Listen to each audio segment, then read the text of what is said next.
Hello friends, today we are going to discuss about stress ulcer prophylaxis. So critically ill patients who are in the ICU, they are at risk of developing stress ulcer related mucosal damage. So what is the pathophysiology behind it is not completely understood, but it has been hypothesized that the stress ulceration is caused by either decrease in mucosal blood flow, ischemia, reperfusion injury, and then hence they are less related to acid secretion than the peptic ulcer. The majority of the stress ulcers are superficial and they are asymptomatic. But when the ulcerations are progressive and when they are eroding the large vessels, it can result into the overt GI bleeding. So to prevent this stress ulcer profile, to prevent this GI bleeding in critically ill patient, stress ulcer prophylaxis was introduced for more than 40 years ago. And the different agents for the prevention of the stress ulcer bleeding have been used throughout the year. These include proton pump inhibitor and H2 receptor antagonist. So the stress ulcer prophylaxis is recommended in the international guideline and it is also the standard of care in majority of critically ill patients in ICU worldwide. However, in recent years, the evidence base for stress ulcer prophylaxis in critically ill patients has been questioned. Now we'll see what are the risk factors. So most guidelines distinguish between high and the low risk patient when prescribing stress ulcer prophylaxis. And there are uh, some risk factors are described, like if the patient is on the mechanical ventilation for at least 48 hours, if the patient had some underlying coagulopathy, if he is diagnosed with acute kidney injury, hepatic failure, or acute or chronic disease severity. Then this severe, if the patient has severe head or spinal injury, burns injury, long-lasting surgery, if patient is on high-dose corticosteroid, acute lung injury, then all these patients they are at the risk of developing the gastrointestinal bleeding. The enteral feeding decreases the risk of GI. So, what is the prognostic importance? So, prognostic importance of the gastrointestinal bleeding. So if the patient is if the gastrointestinal presence of the gastrointestinal bleeding results in 1 to 4 times increased risk of mortality and also the excess length of ICU stay of 4 to 8 days. So what is the benefit of stress ulcer prophylaxis? So PPIs and the H2 receptor antagonist have been compared with each other in several RCTs and the meta-analysis, and there is no evidence that PPIs or H2 receptor antagonists are superior to the placebo. And what is harm of stress ulcer prophylaxis? So it is saying that the stress ulcer prophylaxis will increase the chance of pneumonia, Clostridium difficile infection, and cardiovascular event.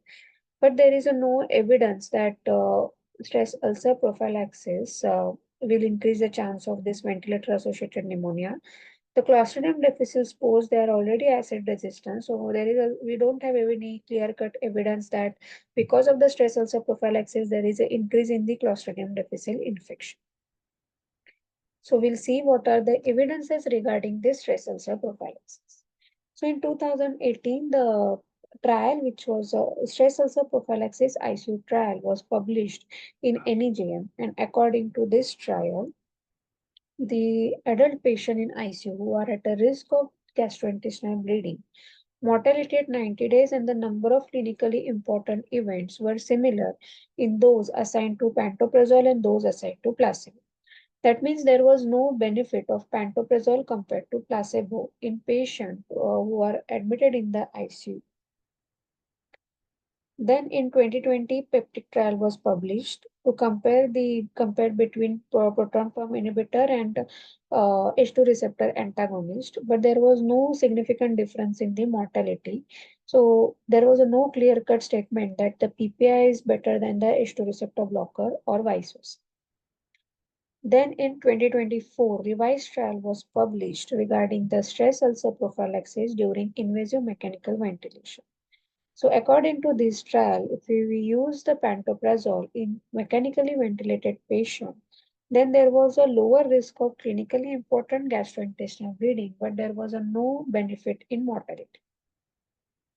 So we'll see what are the guidelines of Society of Critical Care Medicine and American Society of Health System Pharmacists. So they suggest the critically ill patient with coagulopathy, shock, and chronic liver disease. They are at high risk of clinically important upper GI bleed. So it is recommended to administer enteral nutrition to reduce the clinically important stress-related upper GI bleed in critically ill patient in compared with the no enteral nutrition.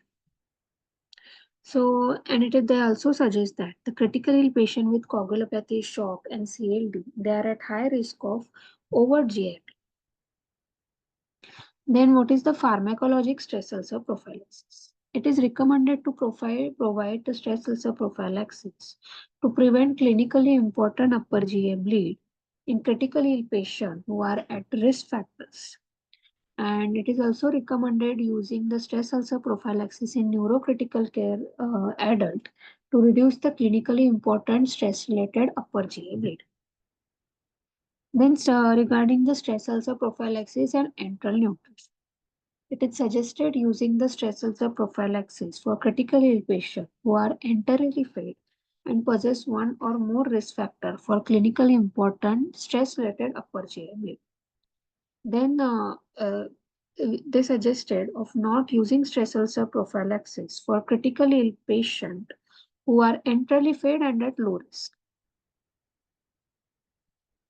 Then what are the agents? So we can use PPI and H2 receptor blocker for stress ulcer prophylaxis in critically ill patients who are at risk factor. Uh, but uh, but we cannot. But there is no clear-cut statement that PPI is better than the H2 receptor antagonist or vice versa. Then route of administration, we can administer this agent either by enteral route or IV.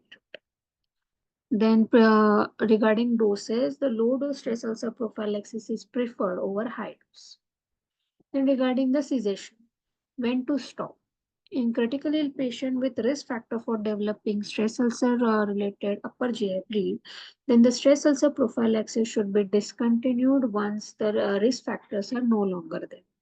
And if you are planning to shift the patient out of the ICU, then we should discontinue stress ulcer prophylaxis.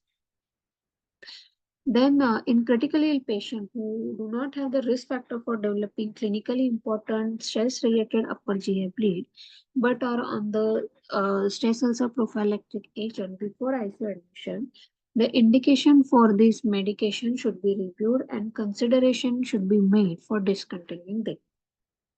In critically ill patients with the risk factor for developing clinically important stress-related upper GI bleed and who are receiving stress ulcer prophylaxis before ICU, consideration to change the medicine to most preferred agent for stress ulcer prophylaxis must be weighted against the indication that required the stress ulcer prophylaxis therapy before ICU admission. Thank you, guys.